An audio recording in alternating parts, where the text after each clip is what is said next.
saya dan calon suami itu mengajukan ke kedua orang tua, pingin nikah di KUA aja. Perkenalannya di mana sih Teh? Yang pertama kali ngenalin ya Bapak, Pak Deddy Mulyadi. Dan orang bilang, politik dinasti. Coba kalau kita rubah mindsetnya. Ini ada segerombolan politisi berada dalam satu keluarga, dengan disatukan akan memberikan kekuatan yang lebih besar dalam membangun masyarakat. Berarti agak susah juga nih ngajak Kang Maul untuk dinner ya?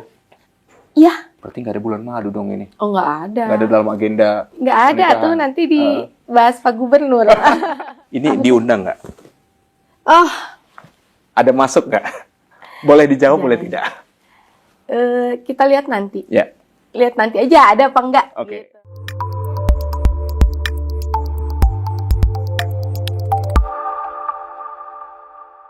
Ya, Dreamers, saya Daniel Damanik saat ini berada di Kabupaten Garut. Tepatnya di kawasan kantor pemerintahan Garut. Dan umumnya nih, setiap orang yang akan melangsungkan pernikahannya, tentunya akan ada yang dipingit, ada yang tidak boleh bepergian dan beraktivitas lagi. Nah, hari ini spesial dan eksklusif bersama dengan Tribun Jabar. Sudah ada bersama dengan saya, Wakil Bupati Garut, Ibu Putri. Apa kabar Ibu? Alhamdulillah baik, nah, Kang Daniel. Bener ya? Iya. Yang akan melangsungkan hari bahagia pesta pernikahan ya? Amin, insya Allah secepatnya. Ya. Oke, baik. Nah, bocorannya nih tanggal 16 ya Bu ya? 16 Juli ya? Nggak saya bocorin juga udah bocorin sendiri. Oke. Bukan rahasia lagi ya Bu ya? Rahasia umum. Oh, sudah menjadi rahasia umum. Karena merupakan pejabat publik dan sudah seperti public figure juga Bu ya? Ya mungkin karena banyak keterlibatan orang-orang yang hari ini dalam sorotan, sehingga sebenarnya kan kalau menikah tuh semua orang juga menikah, gitu ya. Jadi hal yang tidak luar biasa sebetulnya, tapi karena mungkin orang-orang yang terlibat di dalamnya, ada Bapak, itu ada saya, ya jadi sesuatu hal yang jadi bahan pembicaraan gitu. Oke, baik Bu. Seperti yang saya sampaikan tadi, umumnya khususnya masyarakat Indonesia dengan kebudayaan budaya timurnya itu ada dipingit, ada ditahan, nggak boleh kemana-mana nih, hamin berapa. Ibu? Enggak. Saya baru kemarin mengajukan surat cuti itu hanya 1 hari. 1 hari? Hanya di tanggal 16 itu saja gitu. Karena saya rasa karena kita tahu lah ya istilahnya saya harus bertugas. Jadi kan saya mendelegasikan tugas-tugas yang berkaitan dengan pernikahan dengan pihak WO. Dan ya alhamdulillah aman, sehingga kalaupun saya hanya cuti di tanggal 16 semuanya well handling gitu.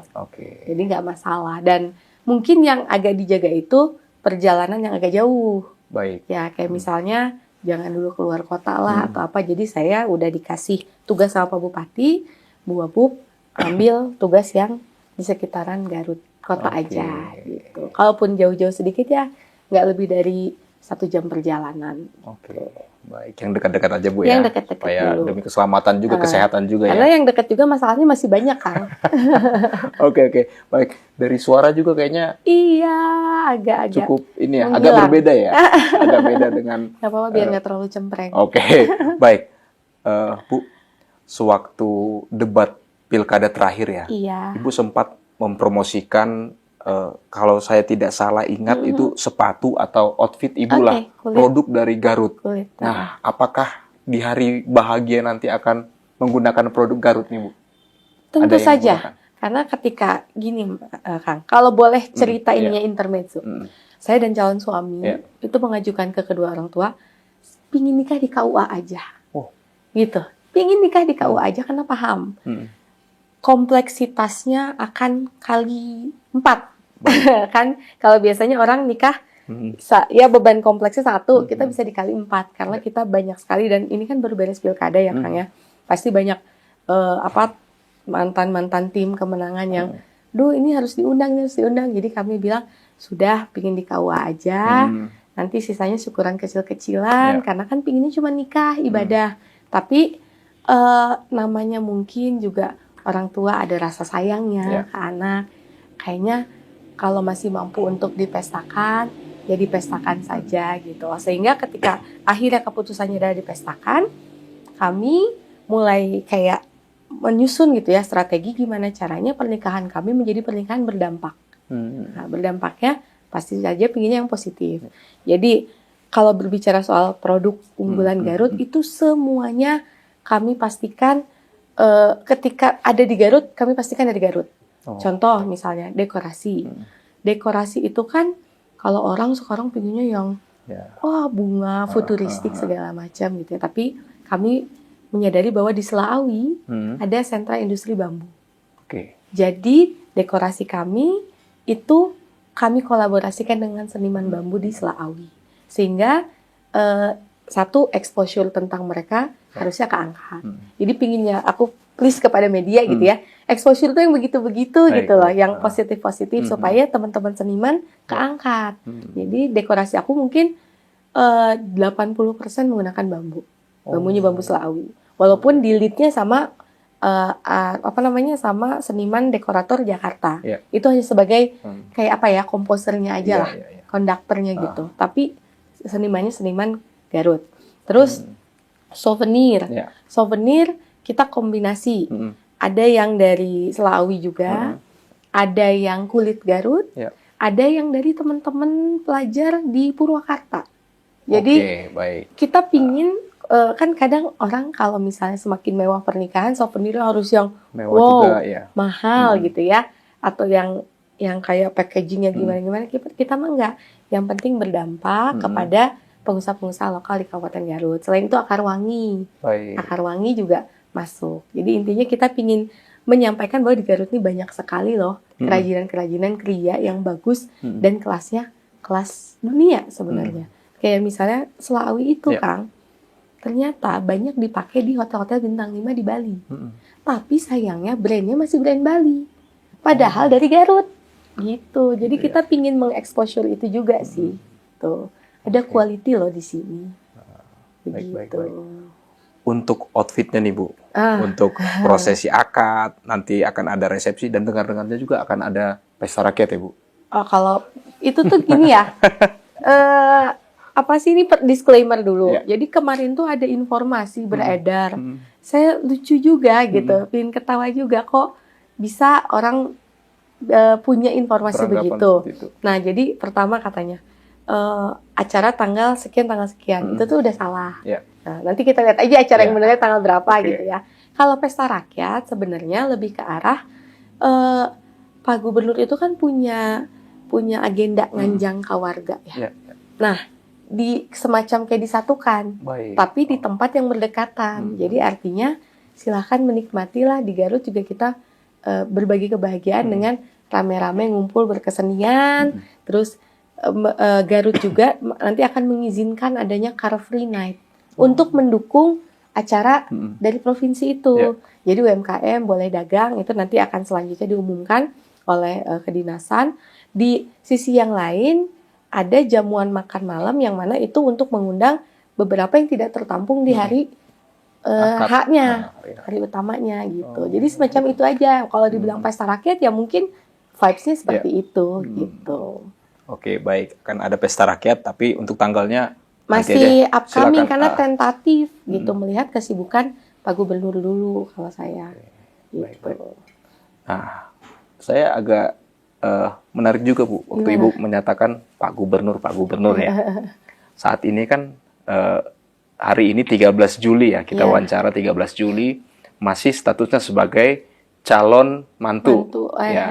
Kalau nanti sudah sah dan resmi sebagai menantu Kang Deddy Mulyadi, sebutan ke Pak Gubernur itu kira-kira apa nih Teh? Kita penasaran nih. Tetap Bapak. Bapak ya. Karena dari dulu juga Bapak. Nggak tahu kalau nanti ya. Cuman dari kemarin gitu, saya sama. Kalau orang kan bilang, Ibu bilangin dong ke Pak Deddy, Ibu bilangin dong ke Pak Deddy. Saya juga tidak seberani itu ke beliau gitu. Jadi masih ada batas kekagokan dan tidak semua hal saya ungkapkan. Apalagi kan posisinya beda ya Kang ya. Ada saya sebagai anak, saya sebagai wakil bupati. Kalau saya sebagai anak, ya biasa aja ngomonginnya hal-hal yang bukan pekerjaan. Kalau saya mau ngomong membahas Garut, saya datang dengan pembawaan yang agak berbeda. Sebagai wakil bupati. Sebagai wakil bupati.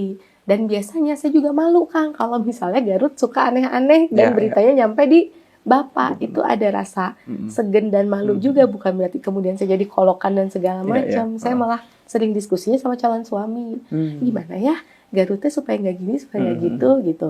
Kalau ke bapak itu hanya sebagai Pak, kalau saya udah buntu di sini, ini harus gimana ya, gitu aja. Jarang sih kalau ke bapak ngomongin masalah-masalah kabupaten, kecuali memang audiensi khusus gitu. Ya gitu aja. Walaupun beberapa kali di roasting sama bapak ya. Iya, itu mah emang gaya bapak. Berarti aku sih agak bersyukur ya. At least dia mungkin seneng punya calon menantu pertama kan. Ini anak pertama beliau. Kalau Bu Putri anak keberapa? Anak pertama juga. Anak pertama ya. Oke. Walaupun saya nggak ngerti ya. Ada orang yang paham kalau anak pertama itu akan lebih baik lagi. Calon suami kan kelihatannya ya, kalau di media itu kan lebih kalem tuh Teh, lebih kalem, cenderung lebih pendiam mungkin ya, sepenglihatan dari media sosial dan sebagainya. Bergabung dengan Teh Putri ini seperti apa nih? Kelihatannya romantis waktu di stadion, dilamar di stadion, seperti itu. Jadi saya sangat terbantunya dengan beliau itu karena beliau teman bicara yang baik. Gitu. Karena mungkin walaupun beliau bukan eksekutif ya, dan tidak pernah menjadi eksekutif, tapi kan sepanjang hidup calon suami saya itu mengikuti bapak, mengikuti bapak, mempelajari, memahami, dan ada kemiripan sebenarnya. Kalau kata calon suami itu ada kemiripan, beraninya aku itu tuh kayak bapak. Jadi bukan karena ini mah harus diketahui oleh umum ya, pemberaninya saya bukan karena setelah nempel dengan bapak, gitu. Bahkan bapak tuh pernah ngomong ketika ketemu saya pertama kali, ini bakal kayak saya mimpinnya. Itu belum ketemu si AA, dan belum ada wacana ke situ, agak jauh, gitu. Sehingga kata calon suami, ya ini kamu itu adalah bapak 20 tahun yang lalu, gitu. Ketika jadi wakil bupati juga pernah gitu kan. Terus masalah saya ada gesekan dengan ABCD, ya ini bapak dulu begitu, bapak dulu sampai dilemparin batu dan segala macam. Kamu masih beruntung di fase ini. Oh gitu ya. Tapi belum kan seberat bapak ya. Tapi kan aku nggak mau sampai dilemparin batu juga kan, gitu ya. Oh berarti ada banyak pelajaran, ada banyak kayak step to do-nya yang akhirnya menjadi bahan diskusi kami berdua. Dan beliau itu orang yang serius tapi santai. Jadi serius tapi santai. Jadi dia kalau ngomongin hal soal pekerjaan, dia sangat serius dan sangat profesional. Tapi kalau bercanda dia bercanda, gitu. Perkenalannya di mana sih Teh? Gitu. Sorry aku ambil tisu ya. Jadi yang pertama kali ngenalin ya bapak, Pak Deddy Mulyadi, gitu. Kalau beliau itu tahu saya ketika kunjungan kerja ke Garut. Baik. Ketika kunjungan kerja kebetulan masih masa kampanye. Jadi ada flyer, ada baliho-baliho sampai dia bilang saya nyampe ke Bundaran Tarogong yang kita masuk ke Garut, itu ada billboard besar. Itu diisi billboard saya. Terus dia bilang ada kayak semacam kok menarik. Nah ya udah akhirnya dari situ dari rekan-rekan sesama partai Gerindra disampaikan ke Bapak. Kebetulan saya lebih sering komunikasi dengan Pak Deddy daripada sama calon suami. Jadi Pak Deddy juga tahu saya orangnya gimana, maka akhirnya beliau pede lah. Sama anak saya aja daripada sama-sama yang lain gitu. Gitu. Jadi Bapak sih yang ngenalin pertama kali waktu ada agenda kampanye ke Garut. Langsung klop itu Teh? Awalnya agak ragu karena ada selisih usia gitu. Ternyata betul politik itu menuakan kita. Jadi calon suami usianya itu masih sangat muda, tapi karena beliau mungkin berkecimpung di politik ada penuaan gitu ya, yang akhirnya saya jadi merasa sama gitu. Jadi masalah umur agak kejawab lah gitu. Dimatangkan oleh politik ya. Dimatangkan oleh berbagai problematika politik nih.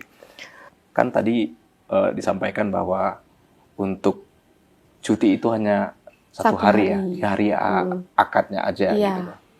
Berarti nggak ada bulan madu dong ini? Oh nggak ada. Nggak ada dalam agenda. Nggak ada tuh nanti dibahas Pak Gubernur. Berarti nggak ada. Nggak ada. Oke. Baik Teh. Udah membayangkan nggak sih seperti apa sih kehidupan dalam satu rumah Isinya eksekutif, politisi, legislatif, politisi dengan mertua sebagai politisi juga. Seperti apa gambarannya? Yang dunia baru buat saya. Dunia baru. Karena saya pun adalah politisi pertama di keluarga. Di keluarga. Kalau ayah kan memang karena Polri ya. Beda lah gitu ya. Saya politisi pertama di keluarga. Tiba-tiba kedatangan satu rombongan politisi lagi gitu. Cuman justru menurut saya itu adalah jawaban dari mungkin kan orang bilang ini Putri nggak tahu apa-apa soal politik, tapi kemudian datanglah suhunya gitu ya. Itu adalah sebuah jawaban dari keresahan orang tua, mungkinnya akhirnya doanya terjawab dengan ini, insya Allah semoga gitu ya. Tapi yang saya bayangkan adalah bukan berarti kan orang bilang politik dinasti. Coba kalau kita rubah mindsetnya. Ini ada segerombolan politisi berada dalam satu keluarga, dengan disatukan akan memberikan kekuatan yang lebih besar dalam membangun masyarakat. Kalau begitu gimana? Kalau ternyata kami bisa membuat seperti itu gimana gitu? Sehingga lihat sisi baiknya ya. Lihat sisi baiknya. Kan karakter orang bisa dilihat gitu. Dan mungkin dilihatnya tidak bisa sehari 2 hari. Ya sekarang karena kami masih menjabat, ya silahkan nikmati, silahkan lihat, pantau, evaluasi. Sekiranya memang ada hal yang salah dari kami kan pasti akan ketahuan. Ya itu aja sih pesan untuk masyarakatnya, jangan khawatir akan menjadi politik dinasti. Saya pun kalau misalnya boleh memilih pengen jadi ibu rumah tangga nyantai-nyantai gitu kan. Tapi mungkin jalannya harus ke sini dan saya lumayan menikmati ini gitu. Dan kenapa harus di Garut? Ya karena saya orang Garut gitu. Dan semoga dengan bergabungnya saya dengan keluarga Pak Deddy Mulyadi dengan Amaula Akbar itu memberikan dampak yang 3 kali lipat lebih besar untuk masyarakat Garut. Ya kita kan wujudkannya, kita tunjukin, kita kasih sinyal-sinyal dengan ini. Menikah pun kami ingin supaya banyak orang menjadi dapat berkahnya dari pernikahan. Terutama misalnya soal kan kemarin ada yang bilang PKL diliburkan. Saya nggak ngeliburin PKL gitu. Jadi suka lucu. Jadi entahlah siapa yang membuat gembar-gembor itu, tapi yang jelas kita pingin pernikahan yang bermanfaat.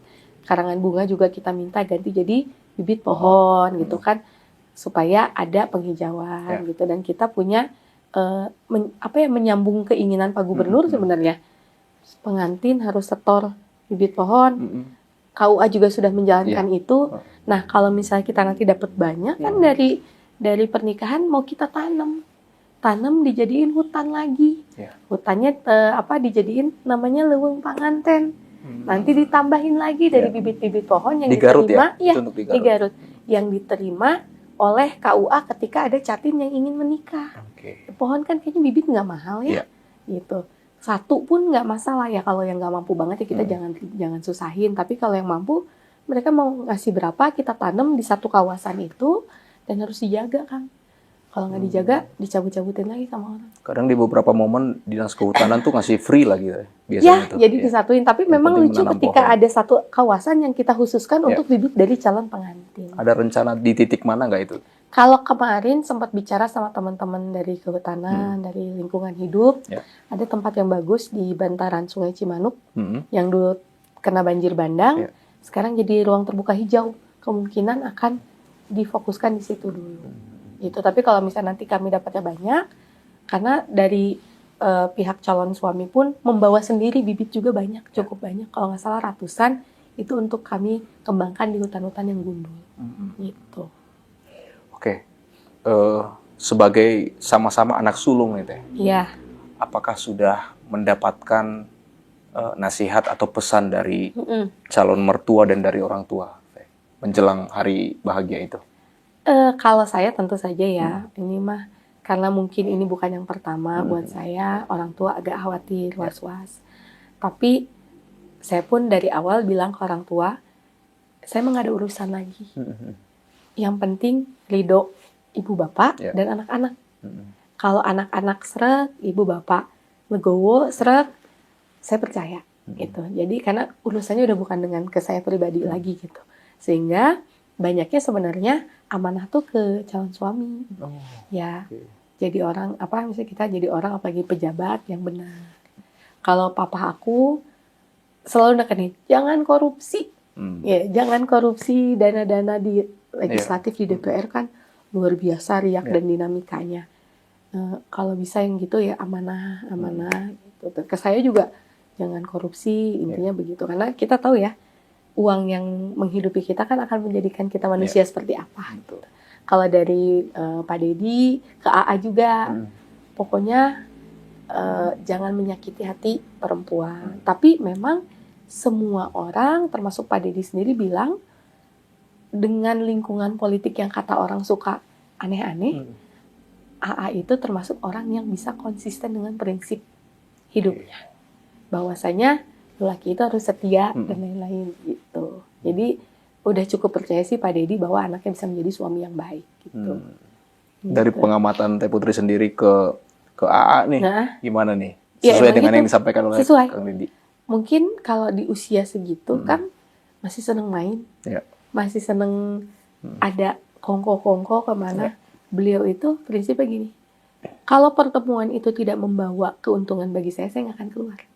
Gitu. Jadi dia lebih suka di rumah berkebun. Dia dulu kan senengnya yang gitu-gitu, ya hampir mungkin turunan dari bapaknya ya. Berkebun, dia punya hobi bonsai. Jadi itu malam sampai malam pun dia ngulik ya. Jadi saya rasa itulah mungkin kedewasaan yang dimiliki, yang sepertinya agak jarang dimiliki oleh orang-orang seusia AA. Gitu. Mungkin 25 tahun kan lagi ya Kang Dani 25 tahun lagi happy-happynya ya sih. Happy holiday. Nah itu. Oke. Berarti agak susah juga nih ngajak Kang Maul untuk dinner ya. Iya. Pokoknya itu true loh, itu kenyataan. Kalau misalnya lagi di Garut, saya nanya mau makan apa? Emang ada apa aja gini-gini. Terus ujungnya bilang, kenapa nggak masakan kamu aja? Jadi dia lebih senang ada di rumah sama kalau ada anak-anak aku sama anak-anak. Kalaupun tidak ada anak-anak, nongkrongnya tetap di tempat aku sendiri, di kafe aku sendiri. Jadi dia nggak suka lingkungan yang luar gitu. Ya itu alhamdulillahnya mungkin sudah habis ketika masa mudanya dulu udah banyak pengalaman. Jadi sekarang udah tinggal kedewasaan gitu. Yang lebih jago masak siapa? Kang Aul atau Teh Putri? Dia jago masak sih. Jago masak dia. Apa namanya? Kalau aku lihat jago-jagoan siapa, kayaknya sama deh. Karena aku juga nggak jago-jago amat, sama. Mungkin gitu. Pertemuan berikutnya kita mau nikmatin masakan dari Teh Putri ya. Iya, sambil masak. Nah, Teh, mungkin dari Teh Putri kecil ya. Sudah mendapatkan privilege ya. Sampai saat ini Bapak seorang jenderal ya, polisi perwira tinggi dan akan menjadi menantu seorang gubernur yang cukup fenomenal. Semua gebrakan-gebrakannya diikuti nasional, seperti itu. Seperti apa sih Teh Putri ini melihat keistimewaan itu gitu? Berat kan, kalau dibilang berat. Jadi mungkin kalau dulu ketika saya belum jadi apa-apa, gerakan saya nggak ke radar lah, tidak jadi sorotan. Tapi dengan hari ini privilege itu kan kurang lebihnya membawa sorotan juga gitu, sehingga beban moral saya kayak sesimpel kami mau memposting sesuatu di Instagram kan harus hati-hati. Tapi privilege itu kami gunakan untuk kebaikan, itu akan sangat luar biasa. Makanya kalau saya sih dengan backingan begitu membuat saya berani tapi dalam hal yang benar gitu. Dan jangan sampai mengecewakan kedua belah orang tua. Karena kalau saya sampai berbuat hal yang buruk, yang malu semuanya. Gitu. Oke. Yang terakhir Teh, sebelum kita tutup. Saya mau menanyakan, tapi saya tanyakan pakai handphone saya Teh. Saya nggak akan sebutkan. Ini banyak yang diminta oleh, penasaran oleh warga, netizen, ataupun tribuners, bahkan mungkin orang-orang yang di sekitar kita ya, awak media. Ini diundang nggak? Ada masuk nggak? Boleh dijawab, boleh tidak? Kita lihat nanti. Lihat nanti aja ada apa enggak. Gitu, tapi masuk dalam list undangan ya? Sepertinya. Berat sih. Berat ya? Baik. Terima kasih Teh Putri untuk waktunya. Semoga diberikan selalu kesehatan. Amin. Makasih Kang semakin amanah untuk memimpin masyarakat di Garut khususnya. Dilancarkan hari bahagianya. Siap. Terima kasih Tribuners. Itu tadi perbincangan saya dengan Wakil Bupati Garut terkait dengan persiapan pernikahan beberapa waktu lagi. Semoga tetap sehat. Terima kasih. Saya Daniel Lemanik. Sampai jumpa pada program berikutnya. Terima kasih. Terima kasih Teh. jurusan Bayongbong, apa nih harapannya di pernikahan ibu siapa ini? langgeng mawadah warohmah. Oke. Sip, Nuhun, Kang Ajat. mangga. Jadi, narik ya, narik. Narik. Siap. Ayo, ah. Mangga. Saya selaku warga Garut mengucapkan selamat menempuh hidup baru buat Putri. Semoga menjadi keluarga sakinah mawaddah warahmah. Amin. Dengan siapa teh namanya teh? Neng, Warga mana? warga Bayung. Oke, selamat ya untuk Ibu Putri, Wakil Bupati Garut yang bakal meresmikan persepsi pernikahannya dengan anaknya Bapak Dedi. Semoga langgeng menjadi keluarga sakinah mawaddah warahmah. Amin. Dengan siapa Kang? Nah, Kang Adi, Kang Adi warga mana? warga Kerkop. Kerkop. Mohon. Oh siap. Oh, Nuhun. Semoga keluarga sakinah ya mawaddah warahmah. Selamat ya buat Bu Putri, kami dari pedagang alun-alun mengucapkan menjadi keluarga Samawa, semoga langgeng sampai akhir hayatnya. Siap. Tahu nggak Bu nikahnya sama siapa? Sama anaknya Bapak Dedi Mulyadi. Oh iya. Sukses buat Bu Putri. Iya.